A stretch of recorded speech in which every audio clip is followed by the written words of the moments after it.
Let's keep his energy up. Ready? 5. Yeah. Oh, yeah.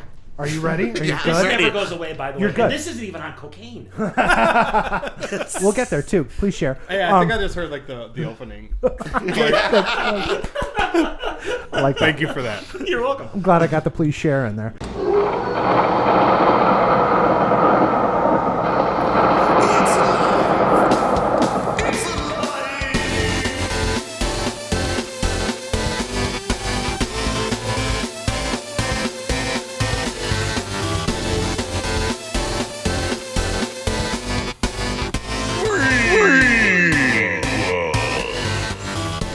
Hello, you beautiful freaking people. Welcome to 2024. And also, welcome to a brand new episode, spanking new, of FREAKQUELS Season 2. And with me today is my co-host, the only man I know who rooted for Lord Voldemort, Roy Colorasi. How you doing, buddy? I feel great, man. Good.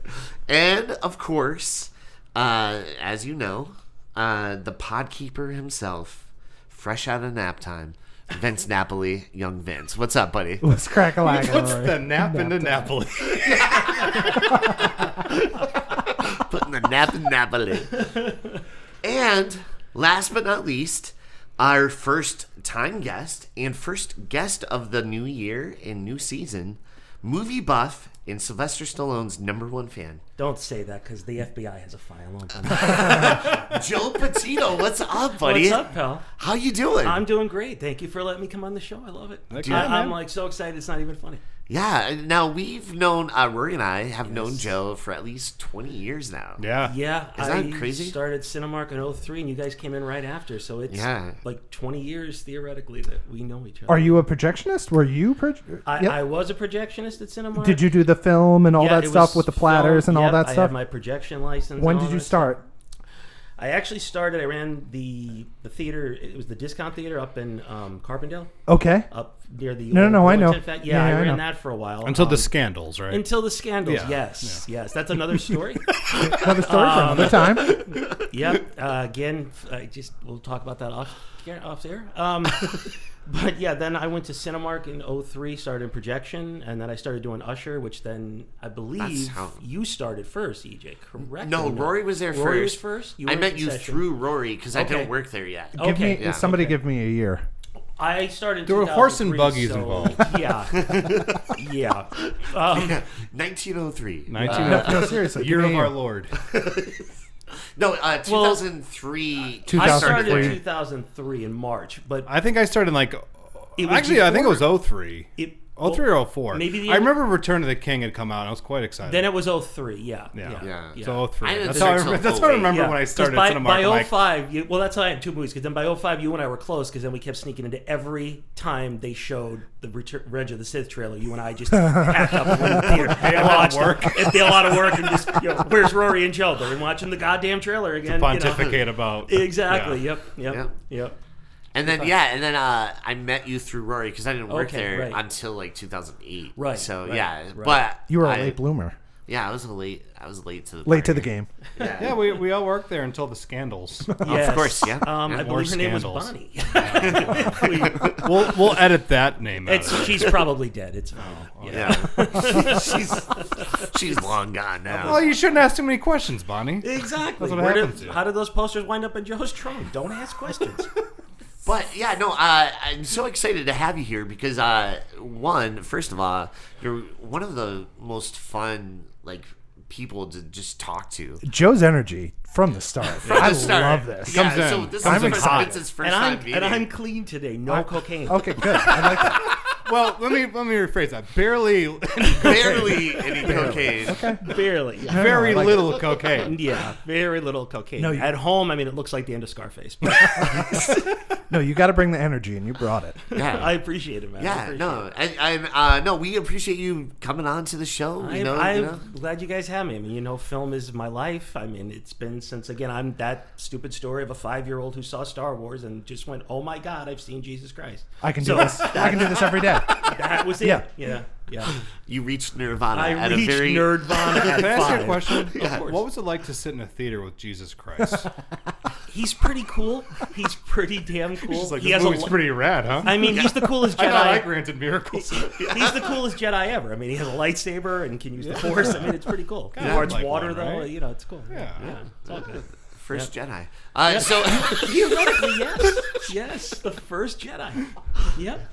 Coming soon. Yep. By Disney. Disney Plus. Oh my god.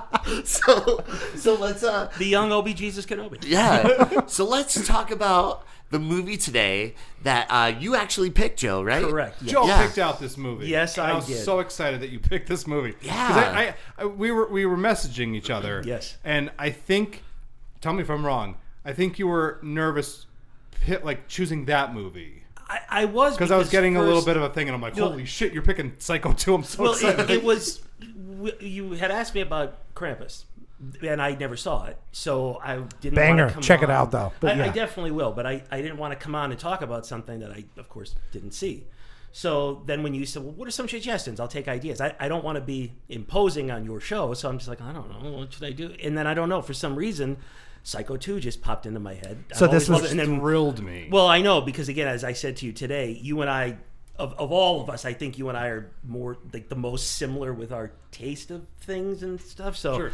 I think that worked out perfectly to be the choice, and I'm glad you took it, because So I this- love this movie. Ran with it. Actually, weirdly enough, when we did our Fright Night episode, we were talking about all the things that Tom Holland had written. Which, ironically, this was it. Yeah. And I was like, I think one of us said, I think it was me. I'm just going to take credit for it because fuck you, EJ, and fuck you, Vince. Fair enough. Fair enough. I'm taking credit for everything that came off well in the show. All the good stuff.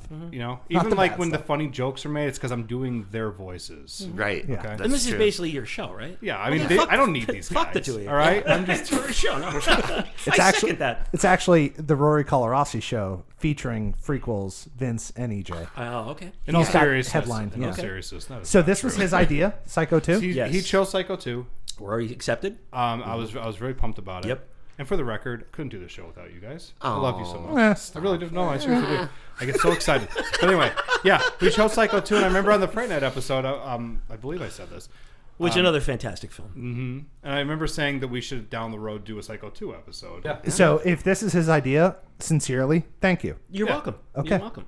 Good. Yeah, Good I choice. like to pick really terrible movies. Yeah. Oh, I I'm well appreciate- aware, Halloween Ends lover. Yeah, and I love having Vince sit through like These each shitty movies. installment of a movie, and he has like no idea what's But going on. again, this is why I love you, because as I said when you talked about the Dolph Lundgren movie, but it was Yeah. a different title that Yeah. I wasn't aware of. And I said this a million times, having known you for so long, you are like the B movie guy. I don't have that much expertise with that, but that's why I love you, because it's like you know the B stuff. So it's that's what I love about it. And I do enjoy really bad movies, but Halloween not Ends? in like a cynical type of way. Halloween literally- Ends? Yeah, like I literally will love Halloween a terrible Ends? movie. Chris, if you're out there listening, the mutual friend of EJ and I know how much you hate the movie. Yeah, Is this Chris Conforti?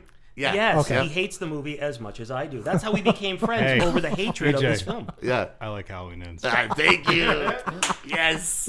Rory, we'll have a separate discussion because I want to come back on the show. Like, remember when I said we had similar tastes? Yeah, that just went right out the window. So yeah, Vince, this was all my idea. Rory had nothing to do with this. Okay. Yeah. All good ideas to him. All right, but yeah, no. So today we are doing Psycho 2, and I couldn't be more excited. This is like definitely one of the best sequels. No doubt. No doubt, No right? doubt. Like, It's I one of the feel like best it's horror like- sequels ever made. Yeah, You know, it's what got me really excited about this is that fun fact, Hitchcock is my favorite director of all time. So getting to do this movie gave me a perfect excuse to actually watch the original Psycho. Which you and I have talked about. Not which just- we both adore. Not just Yeah. watch the original Psycho. What else did you do? Well, I got so excited to watch Psycho You didn't that masturbate to it again. hard edit. Oh my god. No, I got so excited to watch Psycho Your poor that I mom. was like, I got my Blu-ray, and then I'm like, I know there's a 4K. Screw this. I'm going to go buy the 4K. So I went out and bought the 4K and went home and watched it. And I had just like this weird moment. I have to thank you for this. I always, sometimes when I get into these like creative slumps, like if I'm like trying to get myself excited about like working on stuff, I watch Psycho. Psycho's my go-to movie to kind of get me like inspired because Mine is Geely, but go ahead. is it Geely? Yeah. Can That you is a elaborate? fantastic choice. No, go ahead. Keep going. Well, I always tell people this. Like, I think watching Hitchcock movies is better than going to film school. I think you'll learn more. I'll give you that. Yeah. You'll learn more from his movies than you will from film school. Correct. Like, I also think that he's like a cinematic sniper with his shot choices. Yeah. The guy has never had a camera sit somewhere that wasn't the right place. You know? Yeah. So Yeah, when I was no. He's an assassin. Is an excellent. He knows where to sit and how to kill. Yeah, you're and right. And he just, when I was watching Psycho, I was just like sitting there being like, man, like every single like moment of this movie, I was beaming, you know. So when I watched Psycho 2, just like that fear that you have in your head, I haven't watched in a while. I'm like, please don't be like less than how I remember it, you know. Yeah. The And good it part was- about that, though, is Richard Franklin actually is a student of yeah, Hitchcock, became friends with him, was obsessed with him since he was 12. since when he saw Psycho. Yeah. And then when he was in college out in California, he actually wanted to screen, I believe it Topaz. was... Topaz. No, it wasn't Topaz, it was Rope, I believe. Well, okay. So screening, sure, but I know that Hitchcock did invite him on. He did invite him on to the Topaz. set of Topaz, but Yeah. he showed Rope, which then led to a phone call with Hitchcock, and Hitchcock came to give a lecture at the college, and then they became friends, and that was pretty much it. I was like rushing to what you were saying, and I'm like, oh, when he invited him onto the set of Topaz, and you were like talking about something else. Well, Calm down, Rory. No, it's okay. It's okay. It's okay. I understand. We both love Psycho and we both love Hitchcock, so Yeah. therefore, we're probably going to get a little out of control. So, I will say Wait, one thing who's on for cocaine again? No. I'm just- yes. all right, I did a little bit in the car. That's why I was late. EJ, get your taser out because you're gonna have to taste one of these two today. Vince and I were actually doing meth, but that's a different thing. See, this was Rory and I at the theater too when we talk about film. Like, and it even happened to us again when I ran into you and Rebecca when we went to see. You saw Dream Scenario, and I was going to Dream Scenario, and we just wound up talking again for about 45 minutes. Yeah. So That's how this all started. Is that me and Rory? He did a podcast with him. It was Rivendell, whatever. it was Rivendell, called. yes. Yeah. correct me if I'm wrong. I apologize. anime. That's Yes. Riverdale. That's make the, a note the of that. Archie We're doing Yes. show, It's, right? Yeah, it's the. Okay. It was the comic. It was an Right. animated series, Right, if I right. believe correctly from what Rory told me. Right. But this is all just predicated on. Hey, did you ever see? Basically. That's all this is. Yeah. Is just a conversation. Did you ever see so and so, or did you ever see this, or did you ever hear that? That's all this is. You know what's really And funny? We don't know anything about each other. We don't. We just talk about movies. He comes over to my house on Christmas when we have it, and he like. And the family looks at Yeah. us. What the fuck is this guy doing? And he'd be like, "Who's Where's this?" his It's like, "This pants? is my Yeah, daughter. where's You've met her before. You should know her by now." But yeah, anyway. Did they know about the strip club thing? Because you mentioned on the last episode. Oh God, Oh, dude. yeah. Okay. Yeah. Yeah. Bang Oh, they Bang know. Leeson, I believe. Yeah. Yes. Bang, Like bang, the listen. pants at the strip club. They mention it daily. Yeah. Yep.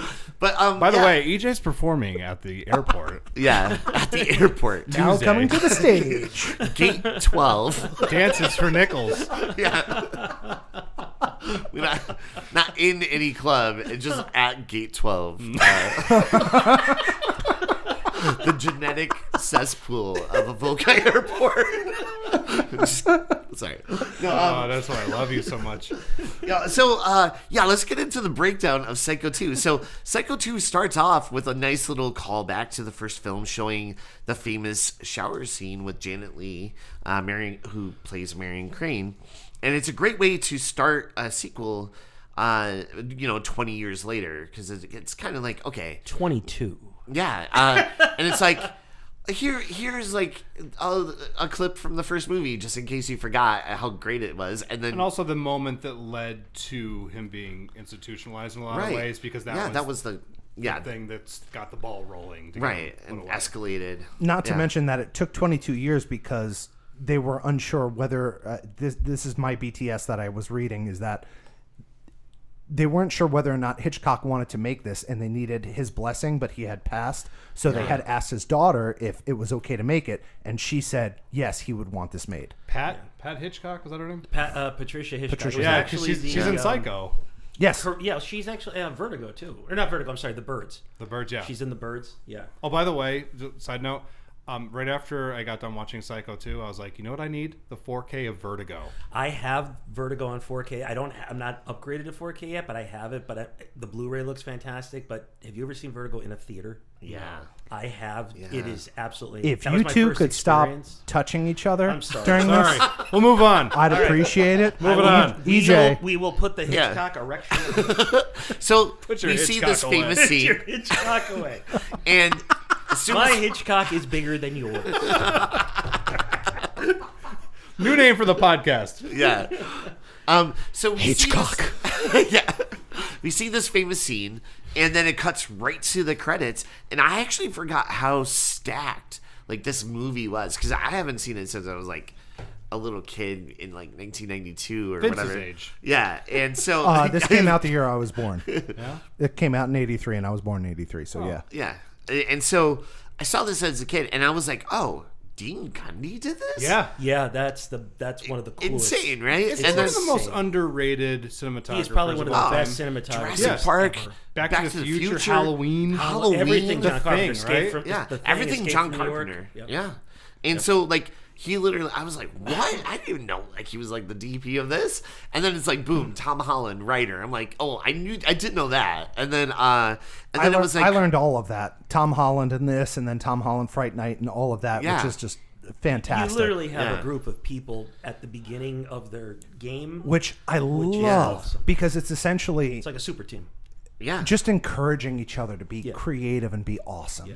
right. Which was, what more could you? How could it not? How could you not get awesomeness from And that? they Yeah. wanted this as a love letter to Hitchcock, which Yes. is why they worked so hard. Which, on for this. the record, anytime that they make any type of reference to Psycho, it's not to be lazy. No, Right. It's- Well, there's a moment in it that I want to talk about later. I won't talk about it yet. This but when will we be get a to it. 12-hour Yeah. podcast. But what I will say is though, like they It's made their own homage. film. Yeah. But there's certain moments of homage to They what did a lot Hitchcock of created. shots purposely from the way Yeah. the camera's set up. Like the way Norman puts his jacket on the kitchen chair is literally the same Yeah. shot. And the because bird they eye wanted view. that. And, Yeah. The views. But it's they not done in a purposely- way where it's like re- how they like- do it today, Yeah, where it's just exactly. lazy. It's lazy. There's Yeah, like a this reason was why correct. any reference was a to the love other letter. movies Yeah. is, Yeah. there's a reason for This it. is a Oh, love yeah. letter to Psycho Yeah. and Hitchcock. Yeah, because anytime they did that overhead shot of the stairway, Yes. you're just like on edge because the movie, the first one, leaves that mark on you because like when the inspector goes up the stairs, Yeah. and he gets, Arbogast? yeah, Yep. and Arbogast. and then he gets attacked. So every time they're doing that overhead view, you're just ready for someone to like run out I or want like to do talk something. about something like that soon. Yeah. We'll get to it. We'll get to And it. real fast, just because we're on that subject with that overhead shot, you realize who basically turned his whole career into Hitchcock was Brian De Palma. Yeah, 100%. Oh, You yeah. wouldn't have Brian De Palma without Alfred Hitchcock. And I Right. think he would openly say that, and I'm pretty sure he literally has. does. He does. Yeah, He's just like, I steal from Hitchcock. Go fuck 100%. yourself. 100%. All right. I would be remiss if I didn't mention composer Jerry Goldsmith, who Yes. did Planet of the Apes, The Omen. The Star Rambo Trek, films. yeah, Star Trek motion picture, Chinatown, and so I was like, oh my god, like this is like stacked. him? You want to Yeah, know I who the was like, original? You want to know who the how? original choice was? John Williams. Oh, of course, Yeah. of course. Was he yeah. busy? He was Probably a little bit at the time. Little bit, probably, just finished again because it came out. Well, it came out What, before, but E.T.? well, at the time these were both there. He was doing Return of the Jedi. Yeah, Return So, of the little Jedi, busy, and little bit, E.T. yeah. Indiana yeah. Jones and the Temple of Doom. He was probably, a little. It's a shame that he never took off. Yeah, it's too bad. I mean, 92, and he's still thinking about coming out of retirement because he has no money. right? I know. He's a just failure. sad that nothing worked out for him. So just two really quick BTS stuff that I read. The house was still intact. Correct. 22 years later, they had to rebuild the hotel, which is fine. And then the other thing, oh my God, I just lost it. I had two things. A lot of the props were from the original film. The as props, well. the owl, and all that Yep. stuff. But what the hell was the other thing? I'm sorry. I'm so sorry. Move on. Okay, so Oh my God. so now it's present day, And Sorry that's about the that's meth. the opposite effect It's of the meth cocaine. vents. Wait, what was he talking about before? Cocaine. Oh, the score. Oh, okay. The score. Oh, no, I got it. Yeah. So, like, the house, 22 years later, was still on the lot, and they used the same thing. And who's the main character? Norman Bates. Norman Anthony Bates Perkins didn't want to do the movie originally. Correct. Do you know who they? Christopher Walken. Yes. How? He was great. Perkins was great in this, but I hungered for a Christopher Walken version of this. So Norman, what happened? So my mother Took the watch. took the watch. Full fighters. It Oh, just, Fight us. wow. Look at you. Marion. Santa Claus. No. No. Afraid not. and because of that, Afraid this not. was actually going to be a cable movie. Yes. This was And not then- going to be theatrical. And then it turned into. Once Anthony Perkins signed on, They're like, they all right. They said it's were gonna be going theatrical. And he Thank loved the God. script so much because he felt it was really Norman's story. Yeah. And even when you, not to derail us, and I apologize because there's just No, that's I why love we're this here, film baby. I love this film so much. Thank you, sexy. The thing about it is that in a weird way, I mean, Norman is, regardless if he's, it's mental and the mother's abuse and what have you, Norman is the bad guy. He's killed people. This is one of the only movies that I've watched that I sympathize and feel bad that they're trying to do this to Norman. Yeah. That they're making him go. Yeah, They wanna make him they, dramatic, They like- kind of make it that way where It you is, have it- to and it's- appreciate that. But to the skill in doing so, to make you actually care about a character that, you know what I mean? Like, you like Norman, but he's a killer. Do you know? But to actually sympathize with him, that it's like, please don't do this to him. Dude, you know, Yeah, what, right. what's It's- really weird it's though? fascinating. But Even you if also have to create other characters that are so diabolical Correct. that they do this to someone like that. But you the kick understand is the where they're- diabolical characters, though, are the sister of the woman that he murdered. But Yeah, yet so you get where start she's hating- coming from. But you start Yeah. not liking them, and you sympathize for Norman. Yeah. It's fascinating. You know what's weird? Even if you watch the original Psycho and you know what happens, when he first shows up, he's so damn likable. It's something to do with Anthony Perkins. That performance, Yeah. and not to get on it, because I would love to do a Psycho 1 with you. That performance, okay, done. Give me the check first, because the last one didn't clear. It'll be our first 4-hour episode. I'm totally Wait a cool minute, with it. you're getting a But- check? Well, this was my idea Yeah, for Psycho Vince 2, doesn't and I get mean, paid. you Yeah. guys were failing till I came on. So, but it's just I just got derailed again too. My Hitchcock got in the way. What the hell were we talking about? See? Coke. It's not that hard. Coke. Cocaine. You were talking about how the first Hitchcock. I'm but- sorry. The First Psycho. The first Psycho. His performance is just incredible. I mean, granted, he's 22 years younger, so he's probably only mid-20s, early 20s. I would assume in that movie. Mm-hmm. But it's such a unique, innocent, boyish. But then it's that maniacal turn. It's It almost creeps in that little by creeps little. in. Yeah, it's absolutely expertly so. Really, like, he does not get the credit because of being typecast as Norman Bates of what a good actor he possibly could have been if he actually had a better career. You know what I mean? If he didn't get stuck. I think being it's Norman. appalling that he didn't not even get nominated, but win an Oscar that Travesty, as year. we've talked about. I only Travesty. know him from this. Was he in anything else? When I was a kid, the famous, and I love the movie The Black Hole. I will defend it till the day I die. Nope. Don't have it. Not it doesn't even register for Disney me. film from '79. They were trying to cash in on Star Wars and really good stuff. Remember Demon in My View? Moving on. Yeah. Yeah, so Ken Russell movie with Kathleen Turner, Crimes of Passion, anyone? I'm showing my age now, and I regret that I said that. no. Vince, please edit that out. That's Rory. And no, I won't. No, I won't. Perfect. You're an asshole. So it's modern day, and in the 80s, and Norman Bates is judged in order to be released. No And more his- cocaine for him. Yeah, his case gets interrupted by Lila Loomis, sister to Marion Crane, and she was the victim we just saw get murdered. She tries to, get the judge to change his mind, but he doesn't really give two toots about it. He's like, nah, no, it's fine, whatever. Get this lady out of this court. And she's like, but he murdered these people. I have like all these signatures. He's like, yeah, I don't care. Leave. Petitions don't actually work Right. in real life. Yeah. Hey, by the way, that actually is a really smart choice to open the movie with the shower scene because of how Yeah. like violent it is. Right. That it does make you understand why she's so passionate on the matter. Right. Also, It also- the most iconic. Go ahead. I'm sorry, Vince. No, go also, ahead. the most iconic shot in the film, one of the most iconic in film history, to start it like that after 22 years to refresh everybody. Also is- brings you is back brilliant. It to brings that. you right back. Hey, Yeah, kids, brings this you is right that back. movie your grandpa loves. Yeah. Yeah. Which he should. He did. And so yeah, we get. I love that shot too when we first see Norman, and it like does that zoom in, and he like turns around. Are we perfect. talking about the zoom in from the ground up into where you see the little peephole? No. Like when he's in the courtroom and he's sitting there, and the camera's like towards the back of the courtroom, Kinda just and very it kind of like slowly moves. zooms in. Okay. And then he like it's almost like he turns. feels the presence of the camera like Okay. going in on him, and it's so cool. But yeah, so Norman returns home, and him and his Dr. Raymond, played by the great late I was Robert just going to Loggia. say that seriously. If Robert Loggia is not one of the greatest character actors ever, the man's just incredible. Yeah. And could we just have a moment of silence for Robert Loggia's top 2 buttons? Yes. Yes.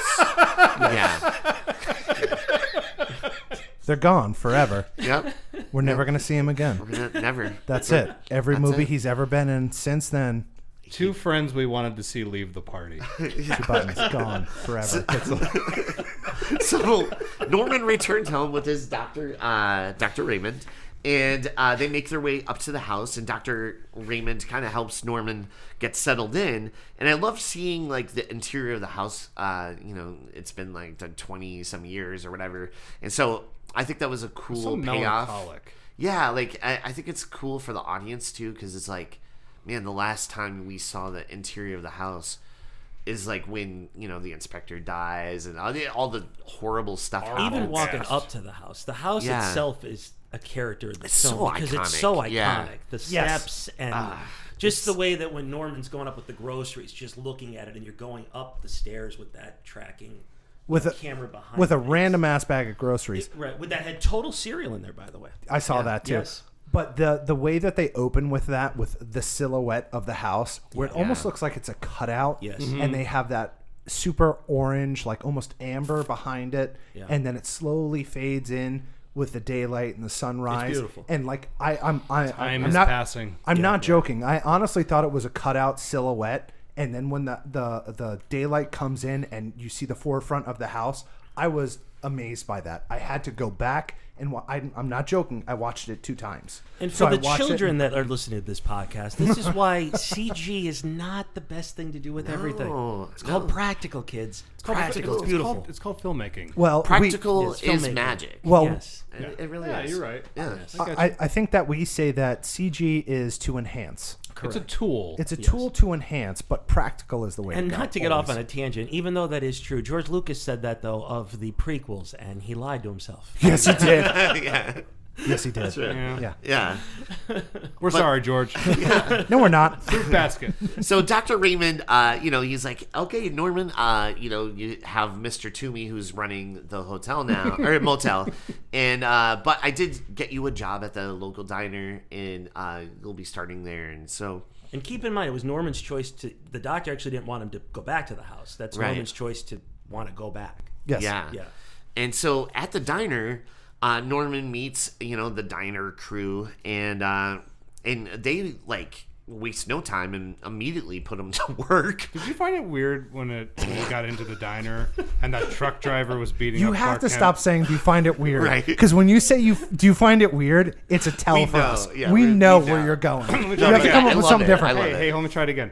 Go- Hey, did you guys Did you know? find it peculiar that when they walked into the diner, Clark Kent was getting beat up by a truck driver? Yeah, I thought that was weird. Wasn't that And I weird? thought it was weird. He immediately comes back and he beats that truck Yeah, driver he up. spins him in his seat. And he spins him up. Yeah. Yeah. And it was kind of cool. I'm sorry. No, that's but we get to meet the diner crew. There's this nice elderly lady, Mrs. Spool. And then we meet She a young unravels. waitress. She does unravel. And then we meet the young waitress, Mary, who seems pretty cool, and the owner of the diner, Played by Jennifer Tilly's sister, Meg, Meg Tilly. Tilly. Which was originally going to be Jamie Lee Curtis. They I were heard. Contemplating. Oh man, that's crazy. I'm glad they went with Meg Tilly, though. Agreed. Meg Tilly Yeah, is who- awesome. I know. I disappeared realized somehow. that during this watching where I was like, she's so perfect for that character. Yeah. The only thing I would say, and this is The doe eyes and all that stuff. Yeah. the only thing I would say about her being cast, is she does not look like her daughter. Well, she's an old lady. Well, yeah, No, but like even just, if he's right, there's not a lot of. She looks more there's like not Sam. even- and this is this might be not PC, but like nationality wise, I can't believe that she is her daughter. That's all I'm saying. I do get that. I understand. Like, exactly if you what had... The fuck is he talking about?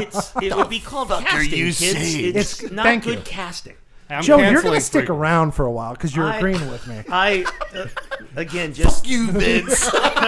Just like the rest of the country, it's 50-50 on this. if you want to show. keep me on the show, please send donations. No, all I'm saying is that, like, as far as looks go, they could have picked someone better. Yeah. But her acting, everything that she did, was great. She was fantastic in this role. Can I pose an idea? Go ahead. So you get Vera Miles to Correct. wear a wig and play both parts.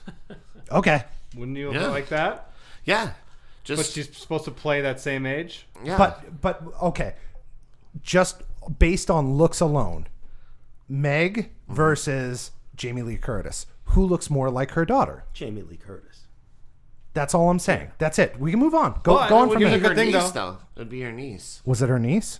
Yeah, Mary. Regardless. Marianne's Here's what niece. I'm saying. Meg looked Yeah. nothing Yes. like her. Yeah. That's all I'm saying. He's 100% right. you. If you're going by casting, Vince is 100% right. No, but yeah. So later that night, the young waitress who we're talking about, Mary, gets dumped via phone by her boyfriend, and she has no place to go. So Norman invites her to stay at the motel. And while Norman goes in, they get back to the motel, and while he goes to check on her room, in walks the new manager of the place, Mr. Toomey. Which, talk about wonderful character Dennis acting, France. is the best. Come on. Nobody is so plays a good in this. scumbag like Dennis You ever France. see Blowout? Yeah. Can we just stop now? You're asking me, Brian of all people, if I've ever seen Blowout, one of the greatest John Travolta movies, probably Brian De Palma's masterpiece. No, I've never seen it. Oh, So you did too see bad. I've seen it so many times, it's not even funny. I want to buy the Criterion version of it. I have it, but I have a question. Yes. You saw Blowout. Yes. Criterion, take a I shot. that is one of the greatest movies of all time. Yeah, so we see where, in walks Dennis Franz and as Mr. Toomey. Perfect scumbag. Perfect scumbag. And when Norman returns, he tells Mary, hey, you know what? Go up to the house. And then Norman's like, what is this? And Mr. Toomey's like, oh, it's drugs. It's like the normal thing. People sneak into your basement and bang all the time. And he's like, well, you're fired. I don't want, this to be a cracked in. So Toomey's like, Not you, to, man. not to crack den's interrupt down you the on road. that, though, not to interrupt you on that, but there's actually a nice scene in a way though, because 22 years later, Yeah. Norman's in a different world, Yeah. completely different time. He's still the boy in a way, Right. even though he's in his 40s. He's still the boy. Yeah. So the way the acts I in know that people like that scene- though. Just so you know. Oh, no, they're in their 40s, but they're still a boy. But Yeah, go ahead. exactly. But the thing about it is Why did you two look at each other that way? I was trying not to look at Not them in and my go, 40s yet. Ha. these two. But same page here, You Vince. can't catch me, 40s. I'm not there yet. But it's just the fact that his innocence, in a way, comes out that, like, I don't want this in my establishment. I don't want you to do something. This at is a home. motel for stabbing. Exactly. It's a motel for killing, not drugs and An sex. old-fashioned stabbing motel. But there really was something genuine that he's trying to really be still that Yeah, he's young trying to be wholesome. exactly still to this day. For all you young kids out By the there, way, here's my peephole.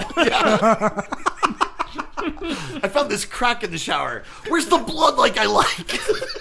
You know what? You're bringing bad vibes to this murder motel. There is no statistic out there that cocaine, murder, and sex, peeping toms, are in the same category. None of Okay.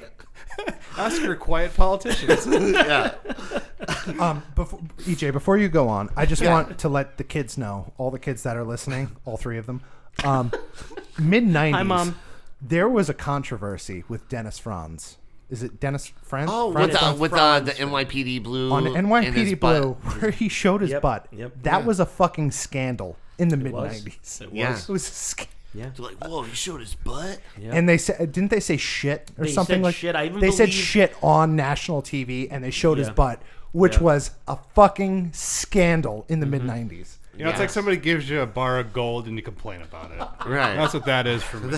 Just imagine. I mean, of all the years trying to get nudity on regular television, the first ass that is shown is Dennis Franz's ass. Yeah. It was a better time. It was a much better time. Hey kids, Google Dennis Franz ass.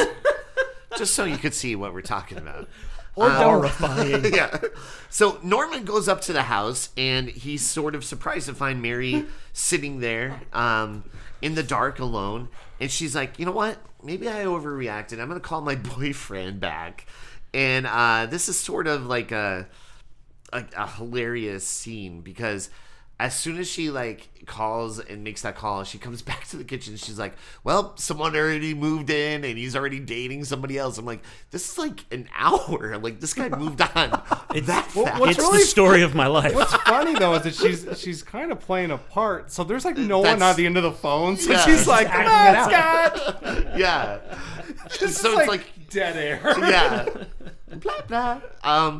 So I just thought that was like hilarious. If you're watching it for the first time, you're like, what the hell? Like that was like all that those, guy like- moves fast. All the like responses from Norman too, because he's like so like unable to understand where she's coming from. Where she's like, "Isn't that messed up?" He's just like, "Yeah, maybe."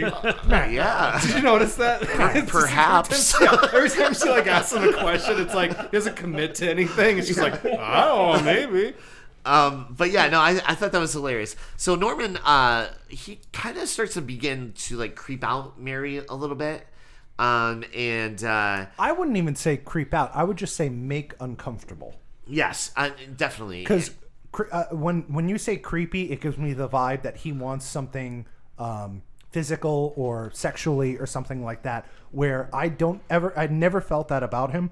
Right. It was more of a companionship of he doesn't want to be left alone In Right. this house of nightmares. in this house where he killed all And these just, people. Right. just like that, to clarify, it's not like she was getting like he's going to kill me vibe. Yeah. It wasn't that. Right. It was again, as Vince was Yeah. saying, it's more just an unease. Yeah. an unease Yeah. of just maybe how naive he is. In a Yeah, way, for the just same reason I childlike. don't want to be left alone in my own house. Right, yeah, he begs her to stay, and we are seeing as the audience like he is struggling with, even the glance of the knife. He's like, oh, I can't, and he immediately shuts the drawer. Which Dude, one of my favorite line deliveries of all time is when he's like, the cutlery. That is absolutely fantastic. which is fantastic. which he did as an outtake, and they said you have Yes. to do that during that. Yeah? Yeah, Yes, it and was. there's also as far as cinematography goes, when he opens the drawer, there's like when he pulls the drawer open, there's like a gleam of Yeah. light that like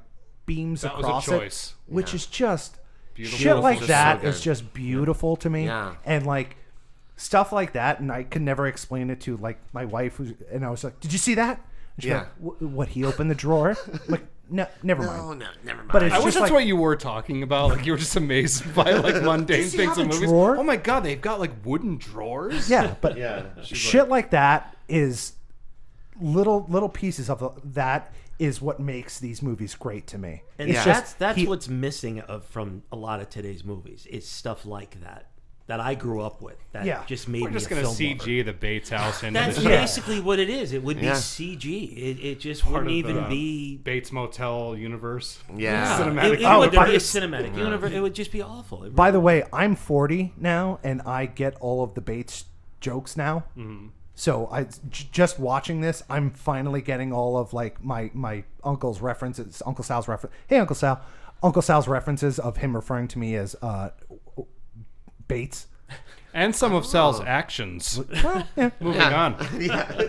So he begs her to stay, and then she, finally agrees. So Which they, was too easy. well, yeah, Well, there's of a course. reason. But yeah, but go ahead. Yeah. So they head upstairs, and she's like, "Oh, how about this room?" He's like, "No, that's my no room, right?" And he's no room. well, he's like, I don't want to go in there," kind of thing. And then But it's funny because she brings him into that room because Yeah. it's part of the whole. right, and so they go into the room, and I love that you see the silhouette of Yeah, Alfred Hitchcock. It's perfectly, Beautiful. yeah, it's beautiful. I And- was worried that you guys wouldn't notice that because I sent you a text of that, and you guys were no, you know, I know. Yeah, we know. I'm sorry, guys. Fuck you, Vince. There's nothing like when there's a good Easter egg like that, though. Something in a movie when it's tastefully done like that. So I love subtle. it. Yeah, so subtle. That's the subtleness. If of you it. watched it one time, you might not have caught it. Correct. But had you watched it the second time, it's very distinct and wonderful. Oh, definitely. And so the next day, Norman's at the diner. Real quick, little tag on. When she's in her room, she's like kind of like sitting and up. she has the chair. Did you catch the name of the door. book she's reading? Oh, it was in the belly of the beast. I'm like, that is so perfect. That's good. It's such a nice touch. That's like an Evil Dead, the Farewell to Arms joke. Yeah, yes. Moving on. No, I love that. That Evil Dead joke was for you, EJ. Thank you. Because I know you love the movie as much as I do. Only for EJ. Only for me. It's not for you too. Why are you so mean to me today? What did I do to you? So the next day, Norman is New at the diner. T-shirt. Fuck you, Vince. Fuck you, Vince. I would wear the fuck out of that every day for the rest of my life. So Norman's at the diner, and Mary informs him that she's actually going to go stay in town and room with one of her girlfriends. Meanwhile, Mr. Toomey shows up, and he's trying to stir the pot, stir some shit to get under Norman's skin. And EJ, the way that what was the last movie? Walmart version, Joe Pesci. Oh yeah. Same exact thing. The way he was cast in this role, fucking perfection, immaculate. You couldn't pick a better person to play that role. Right. That scumbag role, he was perfect. He was outstanding. He shows up. He has Great a ass. cigarette. He actually slips down his pants a little bit. We get a little ass crack, action. little crack. Yeah, a little crack. And no Hitchcock. yeah. But he shows up and he's stirring all this, stuff. He's actually like harassing Mary. He's like, you stayed with that psycho. And I want a little of what Norman got last night. Bada bing, bada bang, he, bada boom. He said that line in my notes that says, there has never been a better scumbag than Dennis Franz. right. And so... And the line cook who's in charge of the entire restaurant could care less. Inspired casting as well. And I think that I don't know. There's something very you're right. naturalistic about that guy. Yeah. Like, hey Norman, hey Norman, cut me some lettuce. He's like, oh sure. And so and that bitchy waitress too. Oh yeah, Can I have my orders? Like, can I get my orders? orders? I'm like, I've worked with that lady before. Definitely.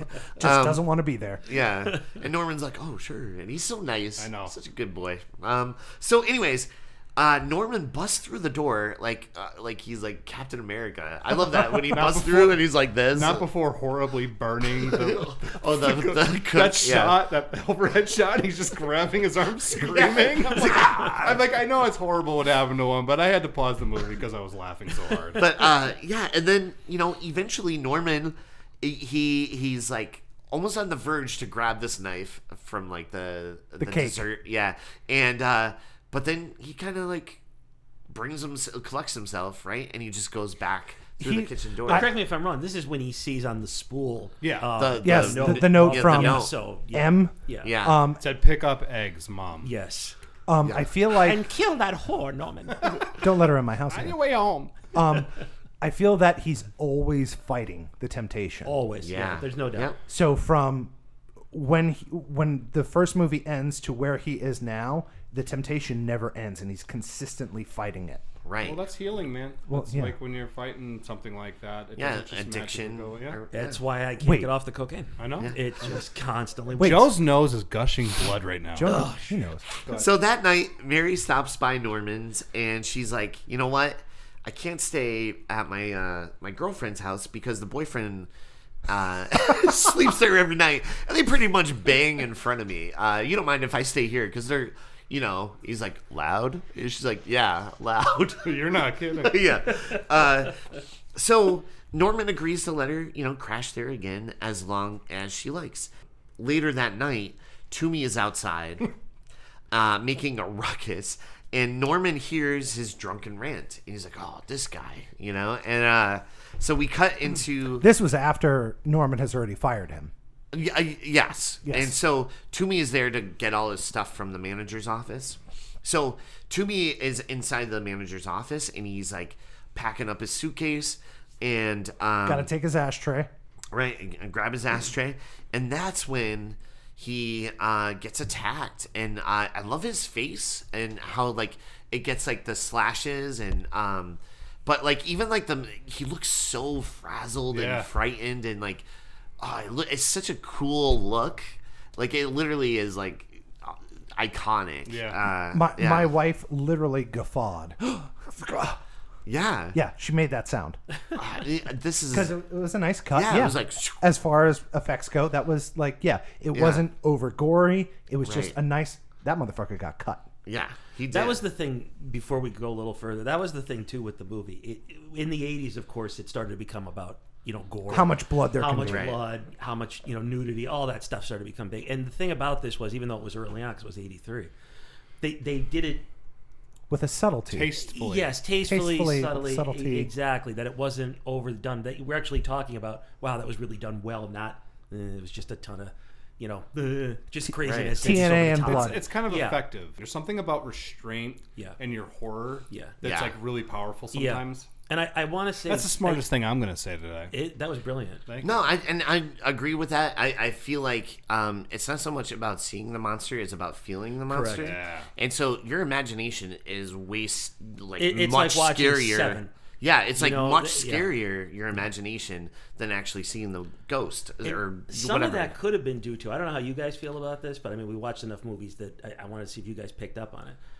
There's a couple shots in the movie, a couple lighting choices where you can kind of almost tell, not only that it was low budget, of course, but that it was maybe going to television. Yeah. Therefore, the subtleties that work so well could be because, again, you couldn't go that far, especially not back in Very on much, TV. very much in line with the original Psycho, which was also going to be broken up into a Correct. two-parter. Correct. So it's very much at It's- home. It was supposed to be on ironic. Alfred Hitchcock Presents. Correct, yeah. Ironic. And they were isn't it? like, no. And he used his TV crew to make that movie. Yeah. Yeah. That's what. So it's an interesting. I don't think they meant it to happen, but it happened, and it all came together beautifully. Yeah. I don't know learned anything else about life. I don't know geography or math, but I know a lot about Hitchcock. Yeah. Can you do your own We know a lot taxes? about film. Period. No. What are No. taxes? I'm afraid for myself. Mitochondria is what? What? Mitochondria is what? It's your mom. No, it's the powerhouse cell. See, you didn't learn anything in I school. thought it was a Go ahead. sexual Fuck you, disease. Vince. So the next day, Dr. Raymond shows up and finds out that Norman quit the diner and he fired Toomey and now plans on Wait. running the motel. Time out. I have to stop. This is what pissed me off about the movie more than anything. Yeah. Okay, so he's outside the hotel and he's painting, right? Right. He doesn't scrape. He doesn't sand. He doesn't put any type of long-term paint. I don't know if he's using paint with primer. I don't know if he's using a protective, a polyurethane, or anything like that. Yeah, That shit pissed me off. You have no Fuck idea. you, Vince. He was in prison for 20 years, man. Yeah, thanks You for think he wasting knows some about that time. Shit. Protect your investment. That's all I'm saying. All he did was lift, bro. Give the shingles a scraping and a little bit of sanding before you put a coat of paint on. All right. We get it. You know how to paint. Thanks for just stopping the show. I had Criticize to. poor Norman, who's trying to get better. This part of the show is brought to you by Lowe's. So, Dr. Raymond, stops by to visit the sheriff, and he's like, you know what? Can you tap Norman's phone? Because he's getting phone calls and he's getting letters and stuff. We're a local police department. Of course we have the ability to do that. Right. And so he shoots it down. And then he's like, can you at least keep an eye on him? Because stuff is going on. And the sheriff's like, yeah, whatever. And then he just dives into I that think you sandwich. forget that I'm a cop in a horror film. I will not be stepping in to help out with anything. And when we show up, it's going to be too late. It's like, I got this hero right now. And he's just Not on lunch. not on lunchtime, Don't bring buddy. me your baggage. I don't want to hear it. So over at the motel, Norman is restoring it with a fresh new coat of paint. Without Was primer. that okay? Shoddy. Vince? No, I'm not happy with it. Shoddy shingle work too. And he sees his mother in the window. So he runs to the house and he runs upstairs to find his mother's door open. And when he looks into the bedroom, everything is restored. It looks like how it was back in the 60s. So as he's painting and he sees his mother, they have the shot of the stairs and the house, and then the camera is ever so slightly askew, which Yeah. is just beautiful. Yeah. Just, and looking back at what I've seen of the first Psycho, it's perfectly in line. It's just such a pretty shot, and like I always say all the time, like there are certain things that you could just take a still from it and just look at it and be like, that's beautiful. Yeah. That's wonderful. When the camera can express the character's psychology, Yes. you've hit a home run. Yeah. Yeah. I do have to say something though. I think we blew past something I want to talk about. Oh, yeah. And this isn't a joke. I doubt it. I know you're waiting for it. I'm waiting for me to say something. Did you guys notice? No. You find it weird when Did you see the outtake of the deleted scene? So I wanted to go back to the shower scene, because what's really cool about the way that whole scene is structured is that they essentially duplicate all the shots leading up to when Marion is killed, right? Yes. So in a movie made today, that would just be like a lazy approach to being like, look, it's Psycho, right? Right. But what this does is subconsciously, because they showed you the beginning of the movie, it's in your head, it's putting you in a moment of dread that you're seeing her now as a victim, and you know where this is all going to lead. Yeah. And then it doesn't happen, but it also takes any suspicion that you may have for her away, because now you're seeing her as a victim, a potential victim. Also, I think that's so brilliant. piggybacking off what you're saying, is Norman doing what he did before when he was in that state of mind, looking through the peephole, Yeah. then not killing. Yeah. It's also putting him in that state where, again, you actually realize he might be healed because he didn't conjure him to go do anything. Right. You know, so there's that yeah. too, which is At, a really at this nice point, approach. you're thinking it could be somebody else. Exactly, because of the fact that it's almost like you said, it's setting you up, going, here he goes. This is going to be that moment where he just snaps. It's like you're like winding back, right, you're getting like, ready, and this then is it, nope. and then he doesn't do it. And what's great too is that they end it with her like walking out of the bathroom, Yeah. and he's playing this beautiful piano piece. Yep, Yeah. exactly. So you're like right there. Yep. It's kind of explaining what's to come in a lot of And ways. even though it was 83 and, a little more gratuitous than the original, they didn't make it as gratuitous as they could have with all like the 80s songs that we were going, which Right. is Are you nice talking as about the well. nudity? Yes. It wasn't I- the body over double, the- obviously the body double. Yeah, but it wasn't like, graphic I was going to throwing say, like the 80s. I You know think what I mean? counted 10 seconds because I was That's what I really mean. Yeah. Don't. Hold your jokes. Just doing your No, research. Stop, I stop, gotcha. Stop. What about it, Vince? Because Hey Jess, could you go check the mail? from all the other shit that we've seen where there's gratuitous Exactly. nudity, this was very subtle. Yes. And like you say, just exactly where it needed to be. Exactly. Nothing more, nothing Yep. less. yeah. Yeah, especially I when totally the agree. 80s was becoming that over the top. Even with our love of Halloween, 2 had to become. John Carpenter's talked about it. We have to up the ante because every other movie, Friday the 13th, came out now. We got to up it.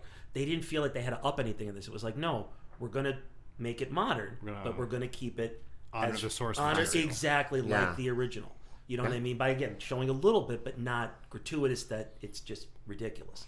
I just wanted to talk about that shower scene because I was just kind of like, oh, you guys are like really smart. Yeah. No, it's again a great script, right? By Tom Holland, who is just an awesome script He- writer. Seriously. I don't know of him, but he's a legend. Yeah. Like In a from way, what yes. I've Yes. seen. The unsung hero of horror. Yeah. In a way, yeah. And then even did 2 Stephen King, the Child's Langoliers. Play. Child's I Play. forgot about Child's Play, the original Child's Play. I mean, it's Fright still, Night, in my opinion, Fright the only Night. one worth anything. Honestly. What? 2's Yes. amazing. No. Yes, it is. We'll come back to that. We'll come back to that. But Fright Night, Here's what I'll Fright say. Night is fantastic. Child's Play 2 is the best Child's Play I've ever seen. and the only one. Moving on. Yeah, ranks right so- up there with Halloween Ends, AJ. So Norman gets stuck in the attic. He goes up to the attic, and Norman actually gets stuck in the attic. He tries the door, it's not working, and this camera does like this amazing pan shot from the inside of the attic, and then it kind of like pulls out from the attic, and then it like tips up, and you see like a bird's eye view down to the teenagers sneaking into the basement. What an awesome It's a great shot. creative shot. Cinematography. There's and, where you have somebody who literally, as he said, idolized Hitchcock. Yeah. and could create these shots that he would be proud of. Do you Yeah. know? Like that's what you said. Like, look at how we're talking about these shots. You would think we're talking about Hitchcock. Yeah. That's how well he did with this. And It's the amazing. blocking It's is amazing. just unbelievable, fantastic. like Yeah. perfectly timed, It's and fantastic. it's just like that's great filmmaking. It's So an thanks. underrated film. So It's for a all the masterpiece. great things that we're saying about this movie, now we're leading into the moment when a greasy producer smoking a cigar came in and said, "Let's get some sexy teens hooking up in the basement." Yeah, Because there's like legitimately no reason for this scene to exist other than it's the early 80s and Yeah, the kids want to see it. that's the Yeah. truth. You're probably 100% right. My- No, I am definitely There's right. no doubt you are. You're right. It's the You're only right. part of the movie that I think is like a little And, of out its of time, place. and here we go. Yeah, because yeah, My wife said, and I quote, "Who does that? That's Yeah. gross." yeah. yeah. So these teenagers, 80s teens. These teens, yeah. to put in context for the listeners who maybe haven't watched the film, these teenagers sneak into the basement, the fruit cellar, right? And it is like dusty, Mangy? mangy. There's like literally Fungus? dirt everywhere. And I just want to speak as a teenager of the '80s. We just stayed in the bedroom. yeah, Okay.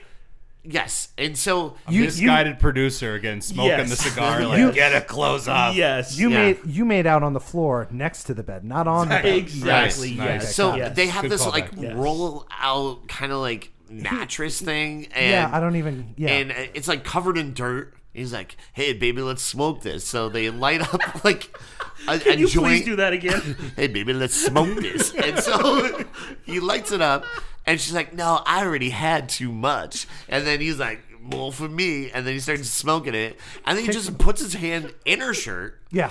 and he's just like just grabbing her boob the whole It's time. the Smoking a most joint. uncomfortable makeout scene I think I've ever seen in my Yeah. entire life. It's like, what is this? I think the actress was crying the whole time. There's too. no doubt about it. It reminded me of like the poor girl in the room with Tommy Wiseau. It was just that. It was just that uncomfortable. You think Tommy Wiseau directed that scene? He probably saw that scene. He's like, I need to do Another that. do You that. tearing me apart, Lisa. So they're in the basement, and as this is going on, the guy, he hears a noise. And, a classic F around and find out situation where he goes to inspect the noise, and as he's checking it out, he gets stabbed to death by someone in a Norma kind of outfit. The way she moves though is Oh. like real scary. Especially It's- when it's he's like like ethereal at or the something. at the window. Yeah. Yeah. So the girlfriend, she is able to get out, and he goes up to like put his hand on the window. A dirty, dusty window. And dirty If I'm not ass, mistaken, it was dusty logs window. underneath. Correct? That he was Yeah. trying to. It was Firewood. logs, Yeah. firewood. Yeah. Yeah, he was like trying to climb up. He couldn't get out, and the way like she moves, It's like real creepy. it's so good. But even like that kind of reminded me of the original. Nun. No, but the original, when how she like smoothly like runs out towards the inspector and like stabs his face, like it reminded me of that. Like it's just like a weird, unnatural. Yeah, it just felt movement. very ghostly or something. Yeah, I liked how he was peering through the doorway and he couldn't see something, but then as he's closing the door, you see the knife. Yeah. First, you see the shadow of the knife, and then the knife move into frame, which I thought was beautiful. but that back shot when she's Yeah. like moving, No, oh hell my yeah. God, that was so cool. Hey, why'd that kid take Kevin Bacon's clothes from Friday the 13th? Did you notice that? Yeah. Well, moving on. Yeah, it's production costs. Like save money and how they can. So because there's still blood all over it. The budget on this was only 5 million kids. Yeah. What Yeah, was the they budget? did what they $5 could. million. $5 million. Only on $5 this? million. Do you know what it grossed? Yes, I do. 34.7. Nice. Thank you. Do Yep. your homework, Joe. Yeah. Good for you. Hell It yeah. opened up second June 3rd. It opened. It was second place behind a little independent film called Return of the Jedi, Was Oh. and it made $8 million How on was- its opening week. Can you wait, How was- Vince? Can you look up Return of the Jedi and tell me what that is? okay? Hold on.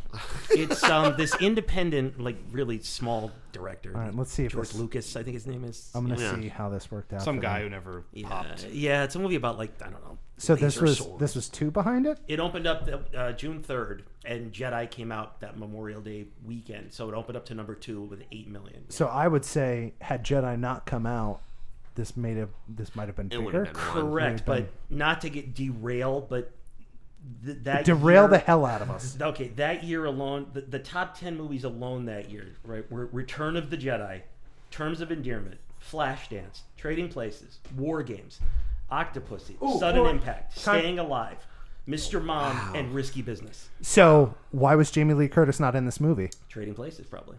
Yeah. Yeah. Yep. And she was also, at this point, she was becoming the Scream Queen because there was Halloween, Halloween 2, Prom Night, Terror Train.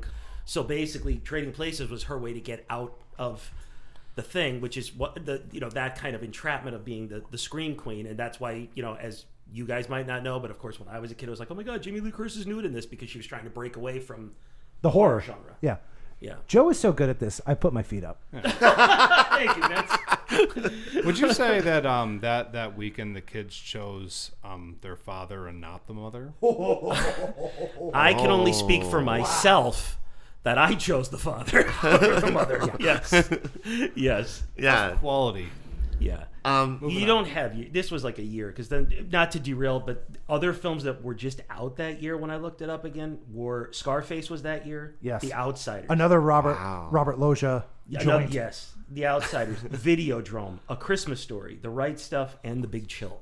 Wow. The Big Chill. Was that The Big year. Chill. Yes. And that was another Meg Tilly film, right? I don't think she was in that. Meg Tilly's career was very short-lived, and I don't know why. There was Agnes of God, which I highly recommend watching. Yeah. Her and I don't Jane think Fonda. that she didn't have a big career. I think that her sister's career overshadowed her career. Which is so strange because, again, I think she's the better actress, though. Meg Tilly, to me, is definitely the better actress. Tilly went with the whole sex pot I was going going to say, thing. Jennifer Tilly's got a great set of teeth, so maybe that might have had something to do with it. Possibly more so than her sister, but Maybe. Yeah. Wait, Maybe. guys! She I was- just got an email from Jennifer Tilly. Fuck you, Vince. That's what it said.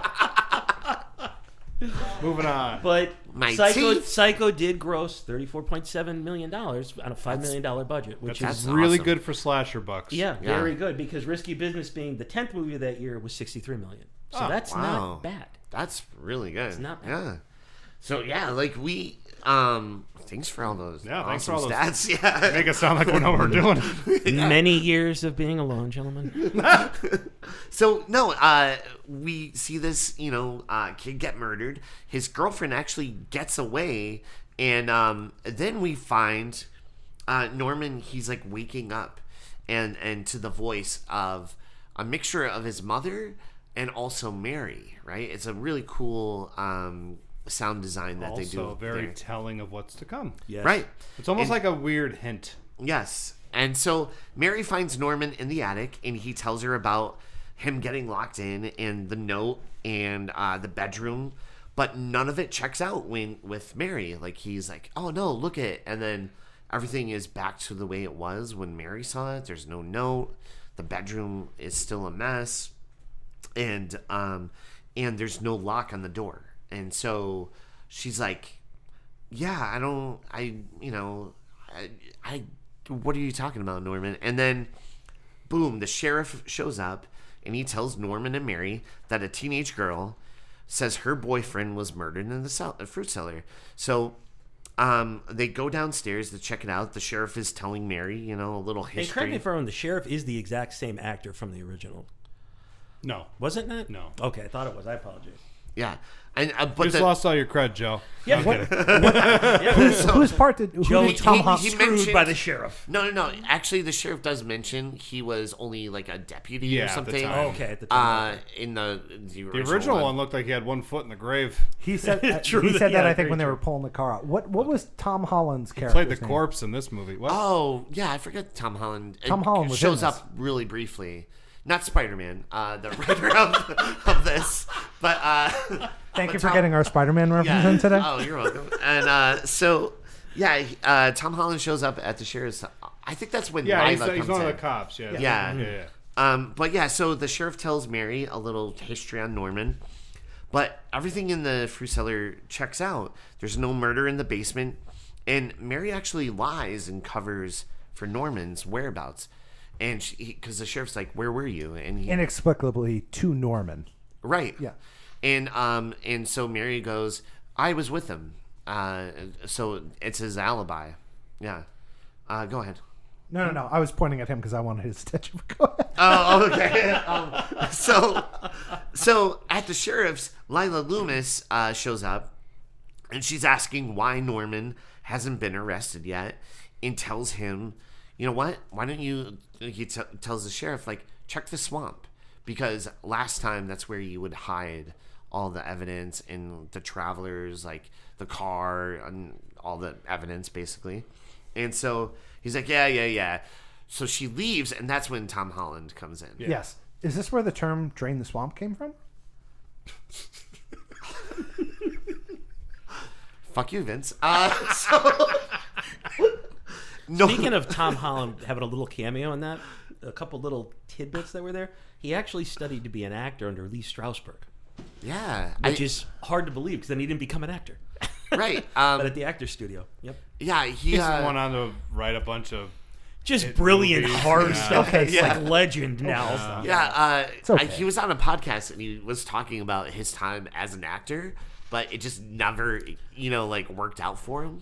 It's And a then- shame that he's such a failure. I know. And then he was like, he always had like a little love of like writing, and then boom, Psycho 2 Is that really. inside of you? Yeah, Inside of You with Michael Rosenbaum. Which is a fantastic Michael podcast. Not to plug somebody Rosenbaum. else's, Right. but it's absolutely fantastic. no, it's awesome. fantastic. I love it.